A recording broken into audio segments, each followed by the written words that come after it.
ফটিকছড়ি উপজেলা স্বাস্থ্য কমপ্লেক্সে গভীর রাতে কর্তব্যরত সিনিয়র স্টাফ নার্সকে হেনস্থা ও ভয়ভীতি প্রদর্শনের ঘটনায় দিন দিন বাড়ছে উত্তাপ। এই ঘটনার প্রতিবাদে এর আগের দিনও হাসপাতাল প্রাঙ্গণে মানববন্ধন কর্মসূচি পালন করেন নার্সিং কর্মকর্তারা। কিন্তু এই মানববন্ধনের পর ঘটনাটি ভিন্ন মোড় নেয় অনলাইনে।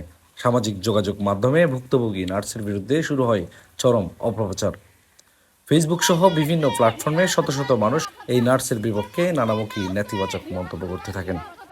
অনলাইনে এমন মিথ্যা ও মানহানিকর অপপ্রচারের প্রতিবাদে এবং অপরাধীদের দ্রুত গ্রেপ্তারের দাবিতে আজ সকাল ৮টা থেকে 11:30 পর্যন্ত ৩ ঘন্টার কর্মবিরতি পালন করেন নার্সরা। এতে একাত্মতা ঘোষণা করেন হাসপাতালের অন্যান্য কর্মচারীরাও। অবিলম্বে দোষীদের আইনের আওতায় এনে দৃষ্টান্তমূলক শাস্তি না দিলে আরও কঠোর কর্মসূচির হুঁশিয়ারি দিয়েছেন আন্দোলনকারীরা। অন্যদিকে একই তারিখে নাজিরহাট মেডিকেলের দুর্নীতি হয়রানি প্রতিরোধে গণ আন্দোলনের প্রস্তুতি সভার ডাক দিয়েছে ফটিকছড়ি স্বাস্থ্য সংস্কার পরিষদ নামক একটি সংগঠন। সংগঠনটির ফেসবুক পেজ এবং হোয়াটসঅ্যাপ গ্রুপে দেখা গেছে আজ সোমবার বিকাল 4টায় উপজেলা স্বাস্থ্য কমপ্লেক্সের খানিকটা দক্ষিণে নাজিরহাট সারগুদাম চত্বরে এই প্রস্তুতি সভার আয়োজন করবেন তারা।